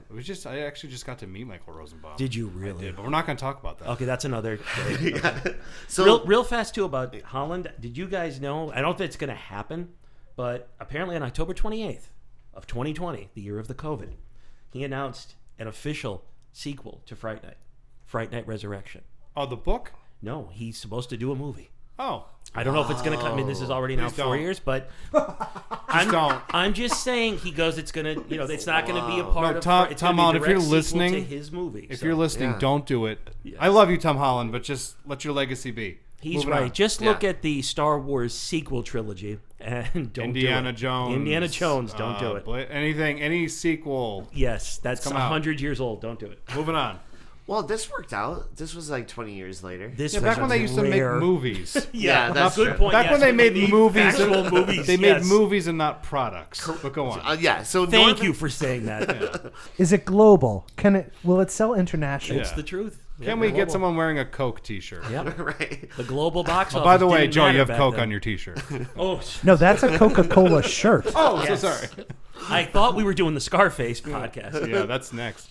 I thought you went skiing. So No.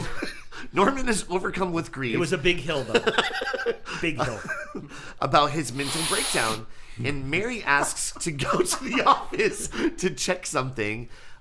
So she's like looking in the office for Brandy, and when Mary goes down, she's confronted by Lila, and the alibi, like her lying about the alibi and stuff. And this is when we get a major spoiler, which we kind of hinted at, but we find out that Lila is actually Mary's mother. It's Dun, a dun, dun. huge moment. Yes, it's at this point when she mentions to him, "Do you have any alcohol in the house?" Right. No, I don't. Mother never let me keep it. And then she mentions to me that I started to put together and my wife started to put together. She's got something to do with it. Yeah.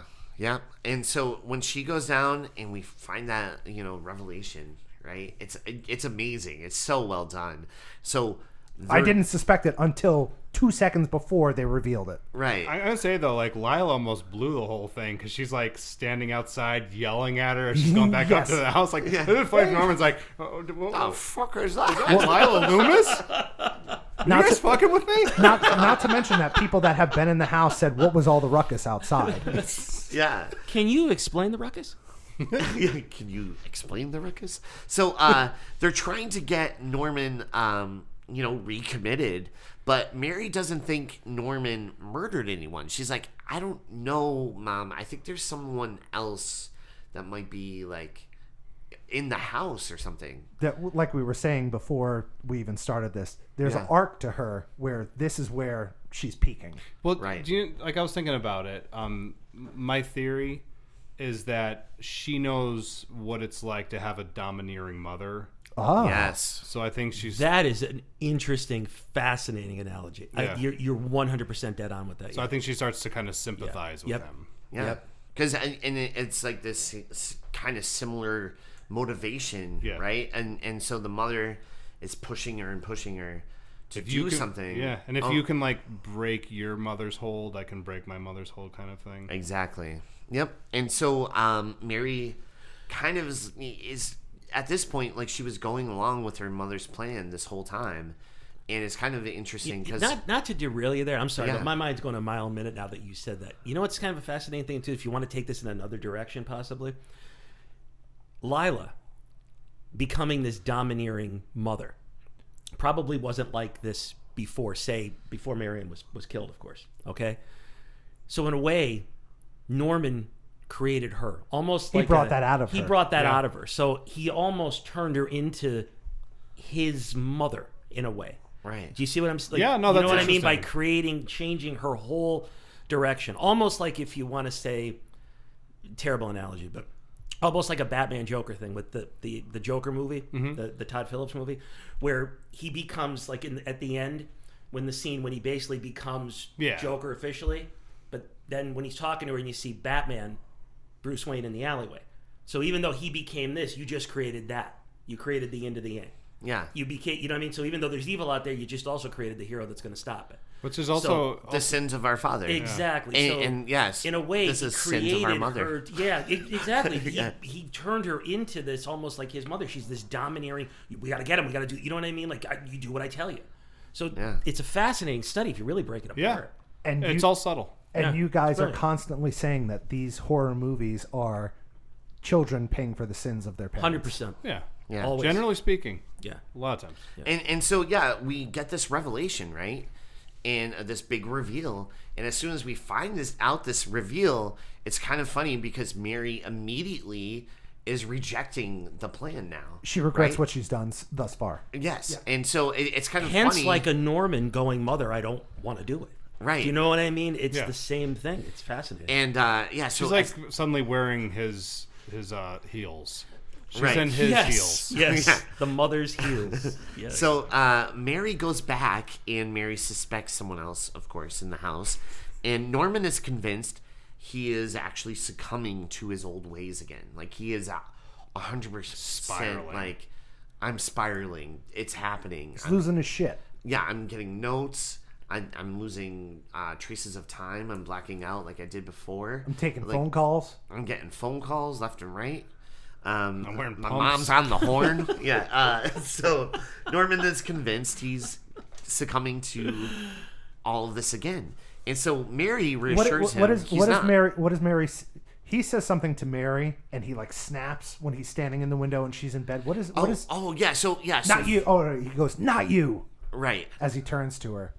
Yeah. So Mary, when she comes back up to the house, she sees that the bathroom is like flooding, and they find like this bloody towel, and he's like, "It's happening." And he starts to spiral, and she's like, "No, you didn't do this. It's not you," because she knows 100% that he was locked in the attic. Yeah.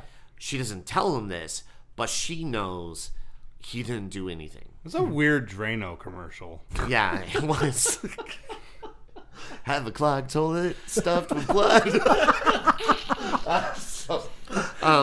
So Mary Were they reassures offering the money back guarantee if it didn't work back then? Tired of your drains getting clogged with bloody rags.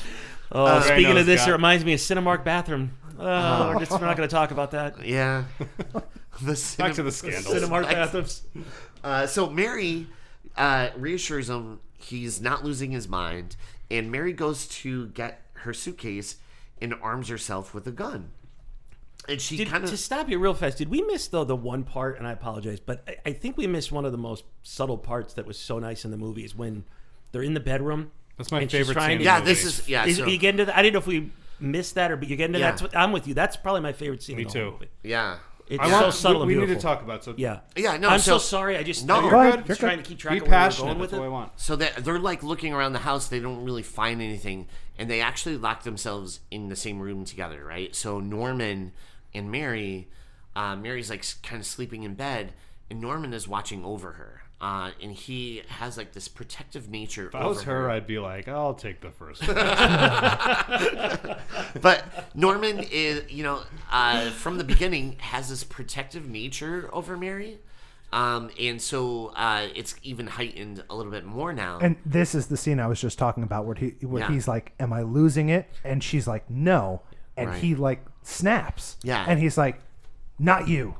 yeah, And I- it's, all the it's an people, incredible scene, too. it's it's fantastic. She's Of like, all the fine, people- you're a box of Cracker Jacks. Yeah.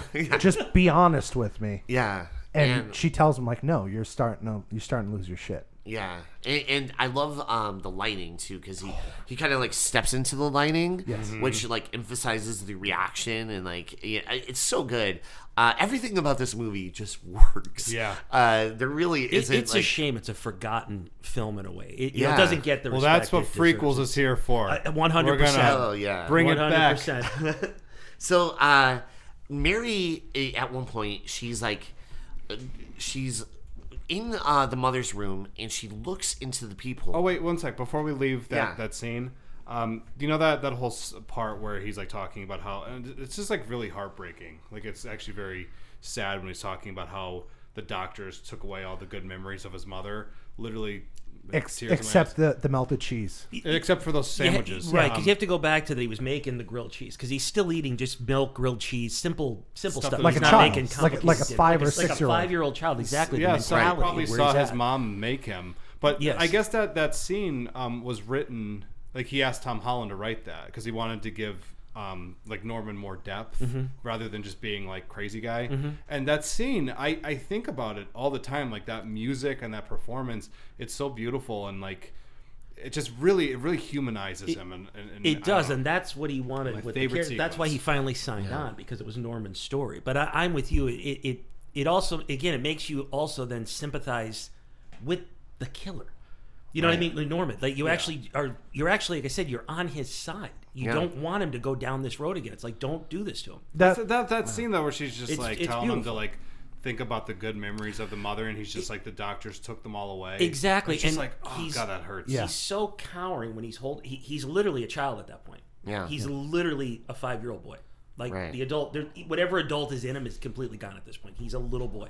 So we've talked about this before, where you want to make a character really interesting is make them unlikable, but you like them. Yeah. That's They achieved That's an greatness. with art. this. the fact that Yeah. if you can do that in a movie like this, you got people. Yeah. Yeah, You know Like, that- it's the so part- easy to root This for is him, too. missing from film today. Yeah. Honestly, I'm so happy. Like I hate getting older, but I love the fact that I did grow up in a period of time where movies were made like this. I will tell you, as far as age goes, age is inevitable. Growing up, you don't have to. Oh, I refuse to grow up. I'm 5 and 7 Attaboy. forever. Yeah, Attaboy. but Oh, that- it's just that I wish they could still make movies like this. I agree, man. I long for I know you do. Yeah. craft. Yeah, seriously, that exactly. It's gone. That the one thing I will say that really made me relate to the movie was the part where like when Mary pulls the gun out. Yes. Yeah, That actually is the very first thing that happened when I brought Becca into my apartment. When she saw what was in there, that was actually one of my very first nights with her. I was like, What "Hey, the fuck? check out my apartment," and she just what was in there. She wasn't ready for, but we talked. you pulled a gun on her. She pulled No, one I'm on just me. I knew when I met her there was something not right with her. She's afraid. So yeah, so you know, You better sleep with one eye open, sir. Mary sees us in the people, the people and stuff, and that's when Norman hears the voice of his mother, and he's like, "I heard her. She wants to kill you. You stay in my room tonight, and like I'll watch over you," which she agrees to. And I like how she goes to leave and he jumps up and he's like, "No, Yeah. Yeah, you're gonna die. Yeah. Yeah. Don't go out there." Yeah. right. And so the next day, Dr. Raymond shows up, and he informs Missing Norman. 2 buttons. Yeah. He informs Norman that Mary and Lila are actually related, mother and daughter, and that they might be the ones responsible for the notes and all the phone calls and stuff. But And- even at that point, you could still tell that he has a little soft spot for Mary, regardless Right. of whatever Robert Loggia tells him. Yeah. He's like, no, okay, but yeah, I still think she has my best interest in mind. I think Right. it really was easy to figure out though, because in the one note it said "get that whore out of my house." Yes. And then like right underneath it said Lila, but she like X'd it out, and then underneath it said Mary, and it was X'd out, and then Yes. finally it said mother. Yes. Yeah. That's how I What? put it together. Yes. Why'd they cross out so many? They could have edited that out. They I don't know. have to do Five that. They million- were running low on paper. $5 million budget, man. It's just There wasn't a lot of that Bates money. Motel stationery No. left. No. Yeah. It's been 20 years. So 22. Toomey was rolling them up to smoke joints. Yeah, fuck you, Vince.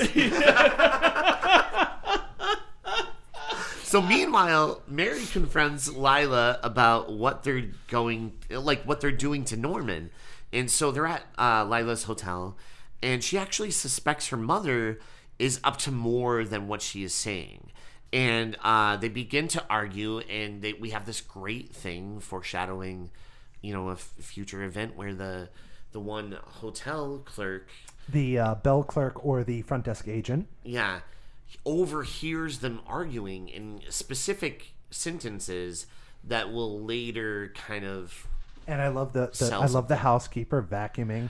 Yeah, every that so- was fantastic. Yeah. Yeah, Oh, that was so subtle and so outstanding. outstanding. yeah I like how sometimes when you overhear things, you don't make it look like you're Yes. trying to hear it. yeah but in You this have, like, a horn. situation he's just like leaning into like the other room as much as possible and then Falls over even the like desk. yeah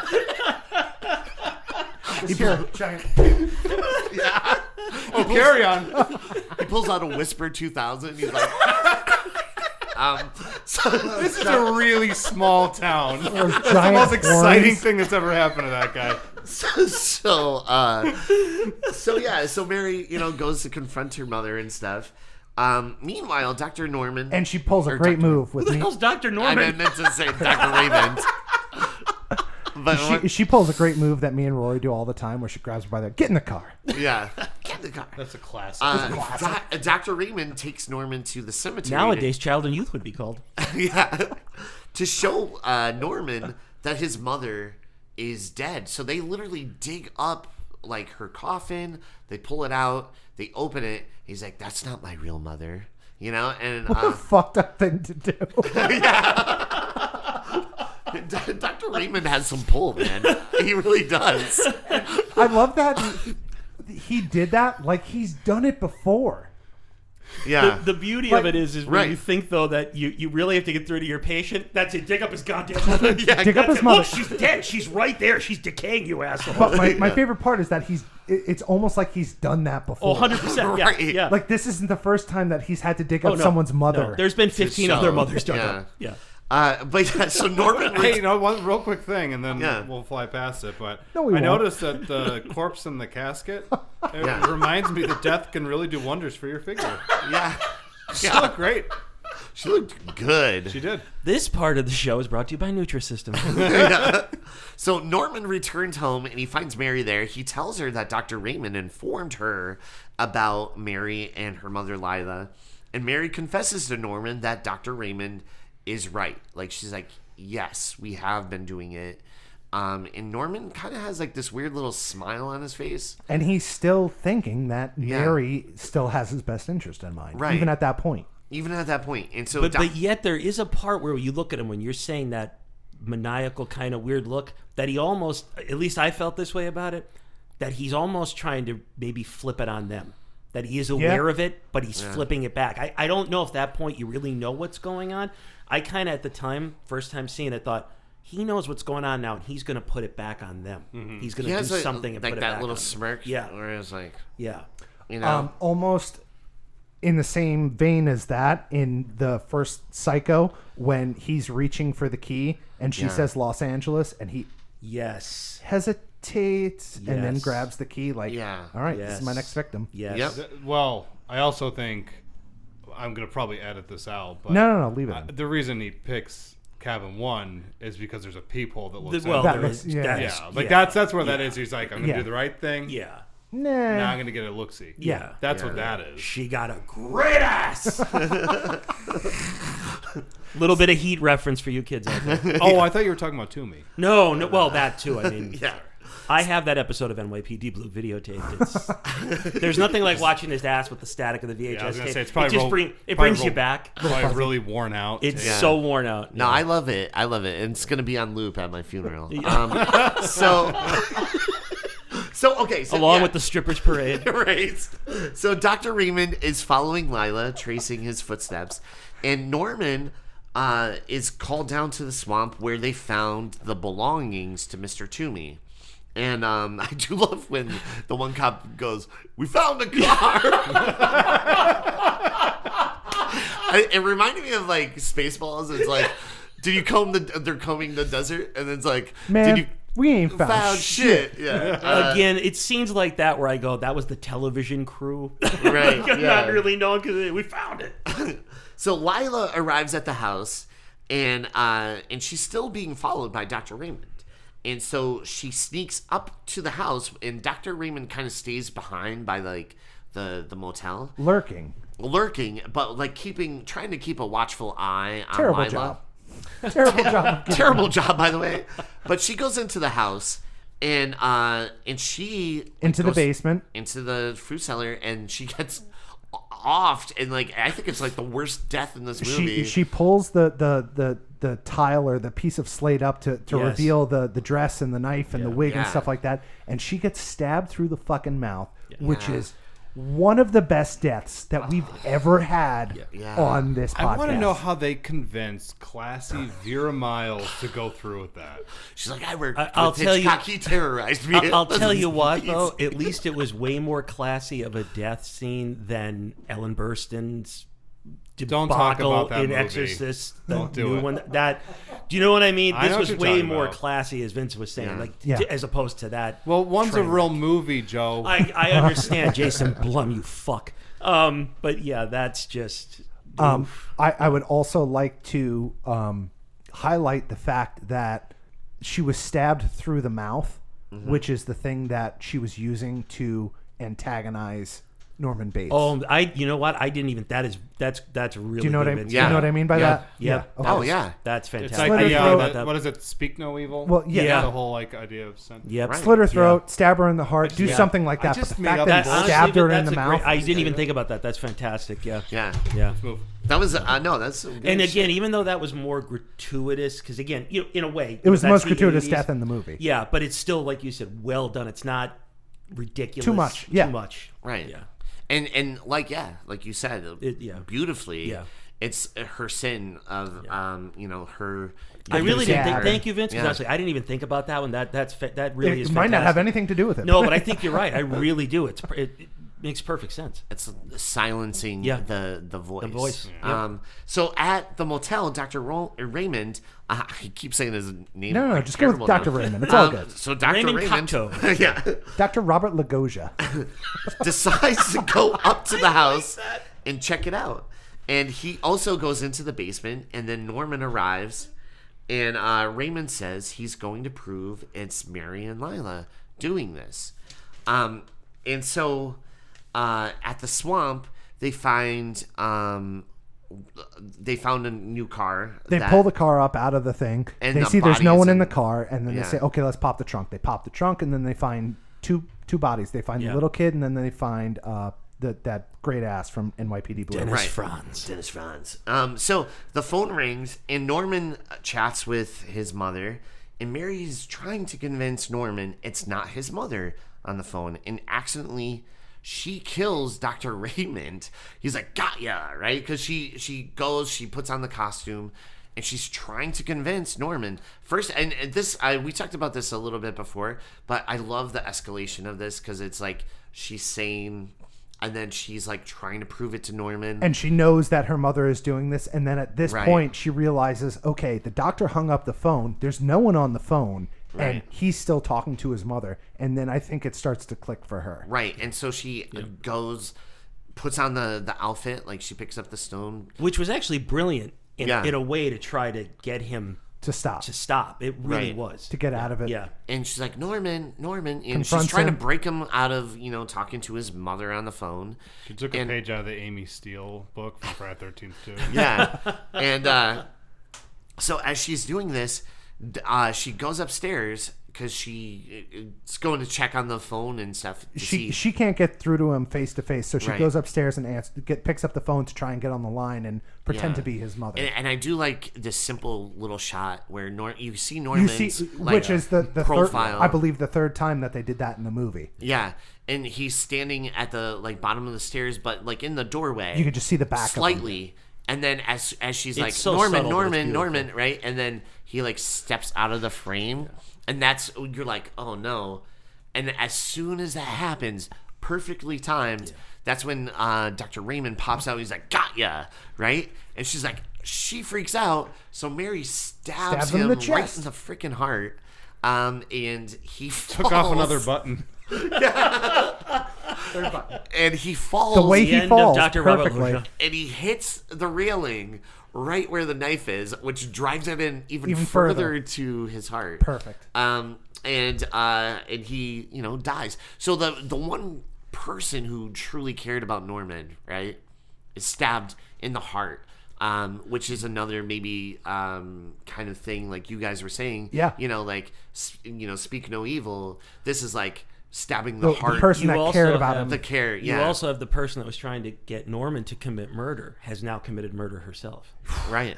Yeah. So again, like the mother, he's created this chain Reaction. reaction almost. You know what I mean? An alternate universe. Do you know what I mean? Yeah. Kind of like in Halloween where they created a mob. Like all of these Right. people, like he's instilled so much fear into We these talking people about like that the new ones, the kills. no, I don't. I've only seen 2 of them. It was Halloween. Who cares? Yeah, then it was the Halloween latest Kills. incarnation that EJ loves, which we're gonna have a Yeah. totally oh my god, I still don't understand. But anyway, yes, I love it. I love it. Yes. So this all happens. I need cocaine right now. And dressed as the mother, Mary is trying to, tell Norman it's not his mother. What if she's like, I have an idea, and then they hard cut and she showed up the corpse again? And he's like, yeah. And that's it. Look, your mom's still in the coffin. Roll credits. Okay, yeah, roll credits. That's how it ends. Still not But getting it.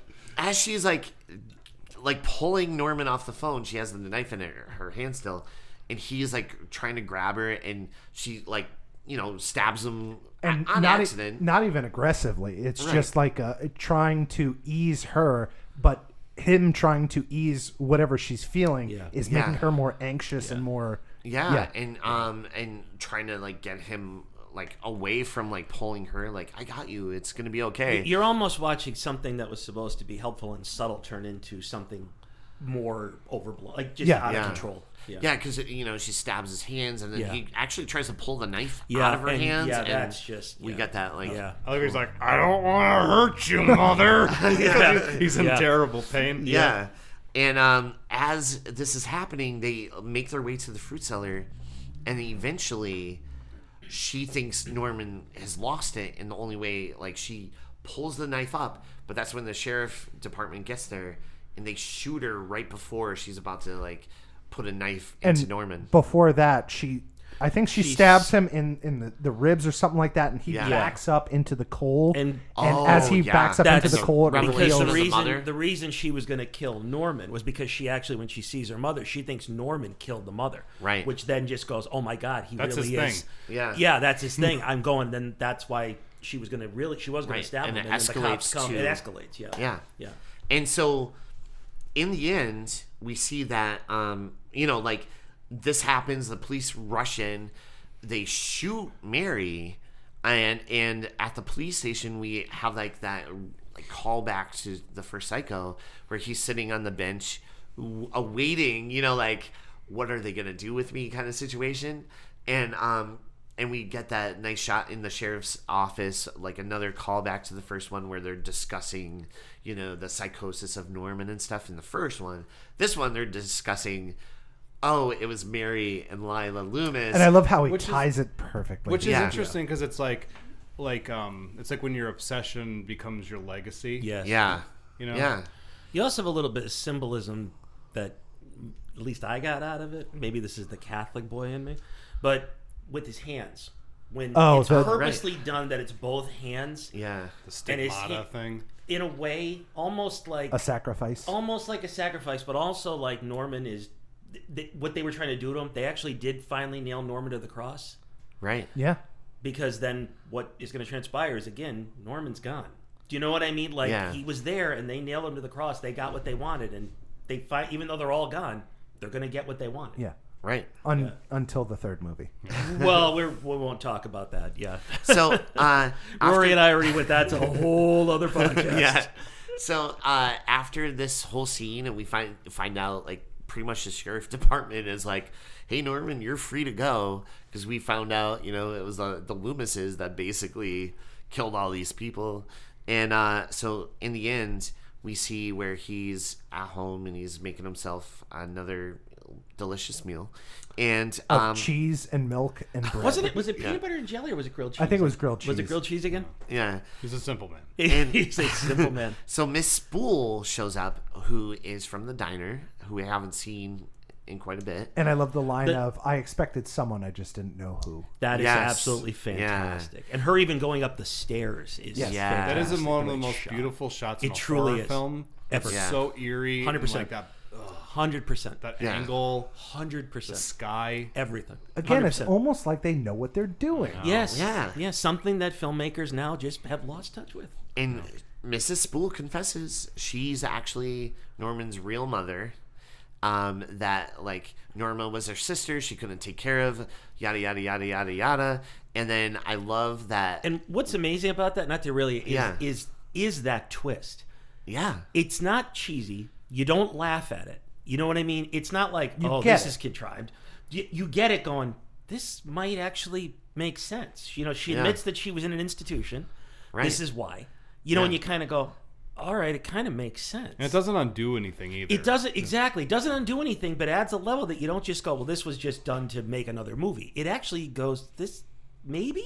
yeah, Maybe? You know, sometimes like when you're like when they add things like they retcon stuff, Right. You can sit there and be like, "Oh, well, that's stupid because that's not what it used to be." But you know so very little about Exactly. Mother that she's Exactly. still. It doesn't change. But again, this could really derail it. You know what I mean? And it doesn't. yeah, So I like the part when he's in the basement and his hands are bandaged and he's shoveling the coal. Yes. And he throws it in there and he kind of looks at his hands like, Yes. this hurts. yeah, And then he takes the shovel with him upstairs. Yeah. And the next thing that he does, he has the shovel in his hand. Yep. And he knows this is going to hurt. Yeah. Also, by taking the shovel mentally with you, but also bringing the shovel adds another thing to it. Going, I knew somebody would come. I just didn't know who. Yeah. He was prepared. And yeah, it hurt him to do that. Correct. And the next thing, it's going to hurt Hurt too. even more. Yep. yeah, Yep. Hurt. And Yep. and instead of giving her like a Lipton iced tea, he gives her the death tea. Death tea. Which was unnecessary. Which was unnecessary, Death. but also a nice little callback, to how he killed the mother and the lover, his sure. father. You know what I mean? Yeah. That it's there, but also it's nice because even though when he's going to do what he does, she's kind of already going out. Yeah. So it's like he still, in a way, has some compassion. A little mercy kill. Little mercy kill that it's going to hurt, but not as much if I didn't do that. You know what I Right. mean? Like, I don't know. She looked like she was in a lot of pain. but you see her Yeah. going. That but is- you do see her going down, like she really wouldn't know what was coming. There was Right. a mastery going on there where you could make something kind of startling and hilarious at the same time. Because it's like a wide, and he hits her, and she just breaks She drops like a underneath her. fucking sack of potatoes. Yeah. Dude, he hits her so fucking hard. But it's It's like, an old lady over there.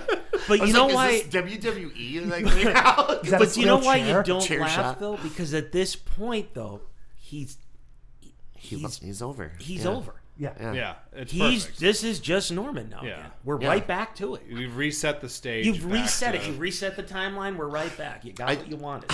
You I wanted do- Norman. You got him. Yeah, and I do love when he's like looking at the tea choices. He's Yeah. like Lipton, Early Slay. He's like, I'm gonna go with that instead of Earl Grey. But it also showed how smart Norman was, though. Going back to what you were saying when he went, I knew somebody would come. I just didn't know who. Yeah. He was already aware of all this. So good. He caught on. He wasn't like so. For as naive and childish as he was, He still wasn't. knew what was up. He still knew what was up. Yeah, and Norman kills her, and he puts her up in his mother's room, and boom, And- Bates Motel is back in business. That shot, that final shot of him.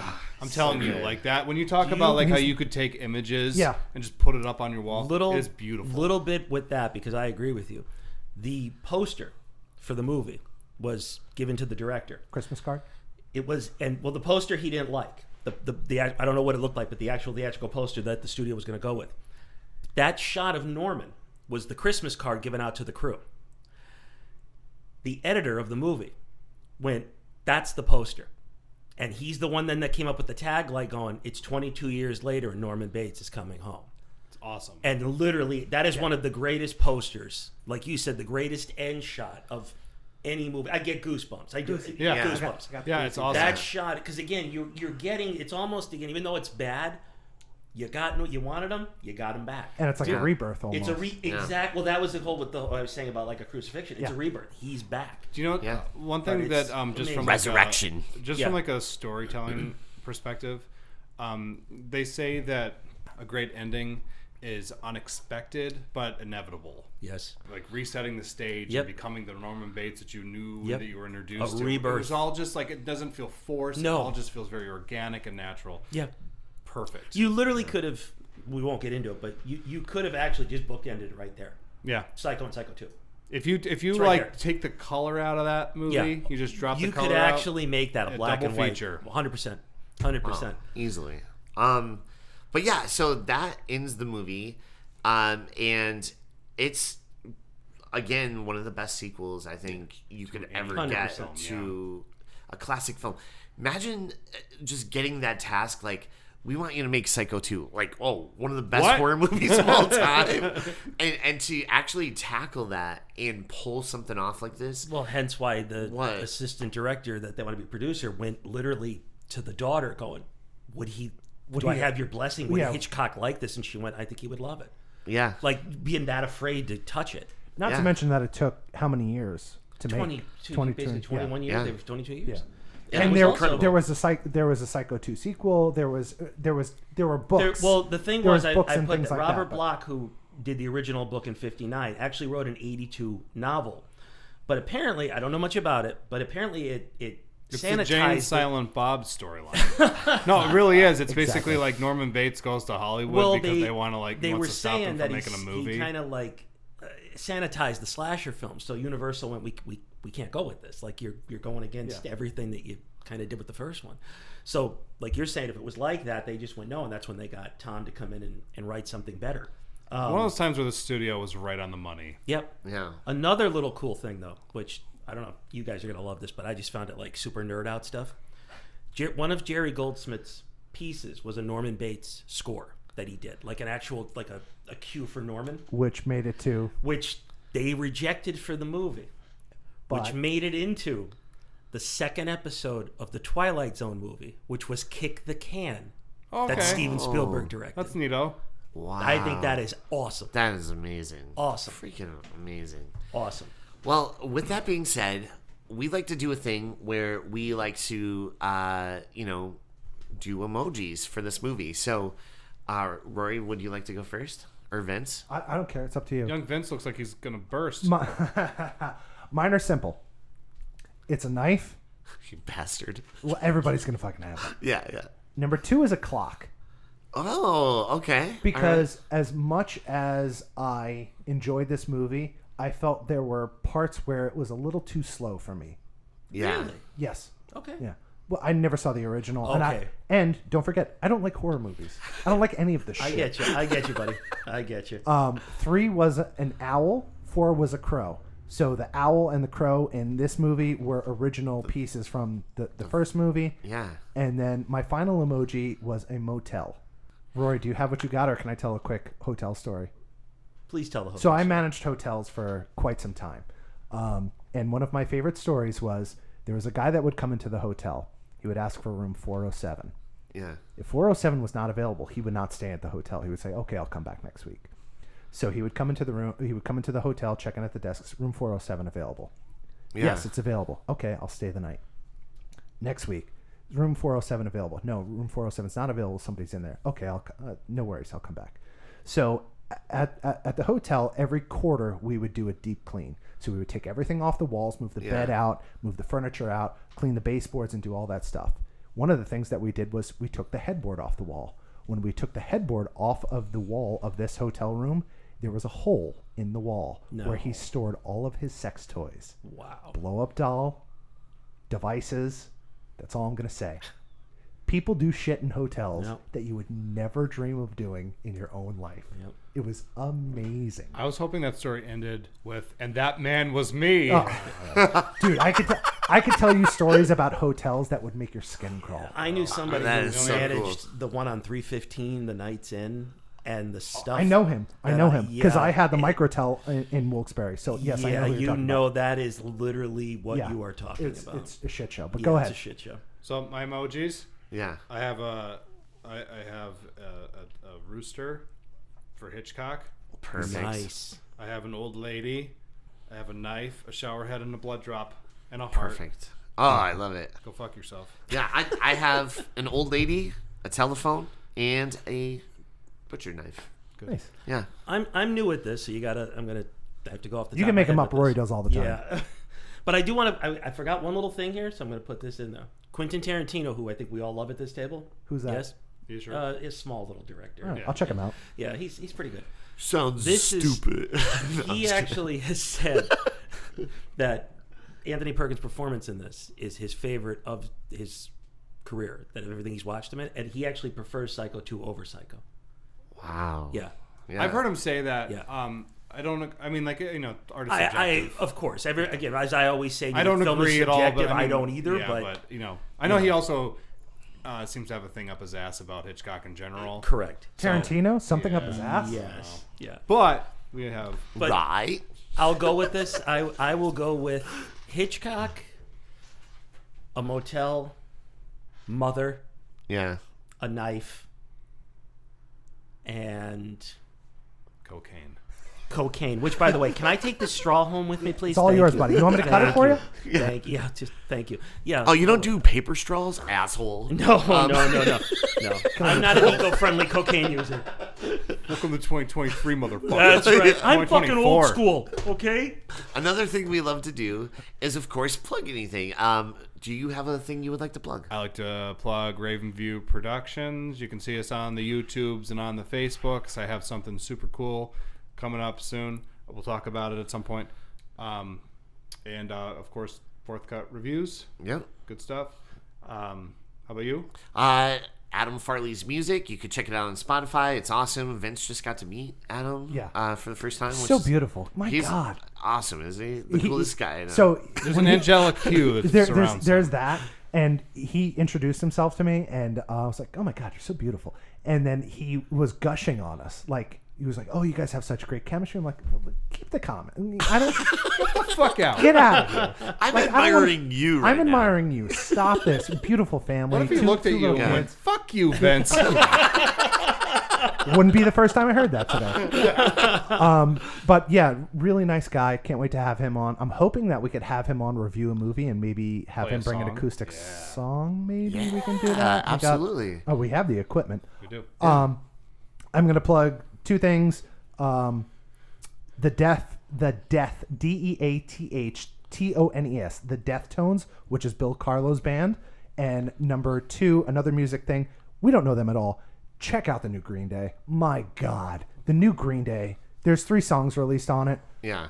Good Lord. This thing is... I can't wait for the album to come out. It's coming out this month, or I think beginning of next month. But look, Mono Brains, and the most recent one, Dilemma, just awesome. Just awesome. I wish I could do a podcast about music. But anyway, go ahead. Do you have anything? My friends Mike and Justin and I started a Facebook page called Movie Mania. Movie Mania? Movie you say? Mania, And yeah. it's a Facebook page. It's a Facebook page. So you can go to Facebook and type in Movie Mania. Yeah, you're probably going to get a bunch of other sites, unfortunately. We didn't realize that everybody pretty much uses that. Makes sense. But yeah, there's a link on my personal Facebook page if you want to go to that. What is that, sir? Well, it's just Joe Petitto. Spell the Petitto. Petitto. Picture usually Sylvester Stallone somewhere on there because slight small obsession. We won't talk about that. Therapist that I can't. Basically, we just started trying to get other movie people together. Again, I have Rory and EJ posting the FREAKQUELS podcast on there. Chris, I want him to he put his YouTube review on there. Yep. We're trying to just get it built up, get people to come talk about movies. We post stuff to keep you up to date on stuff. Get together, go to movies, events like that, then talk about film and stuff. just try to get everybody that in the area or even all over the place. We don't care where you're from. Just, get in there, get involved, talk about a film if you love it as much as all of us do. Do some cocaine. Do some cocaine with us. It's fantastic. There's nothing like actually watching Scarface while doing cocaine. One last plug.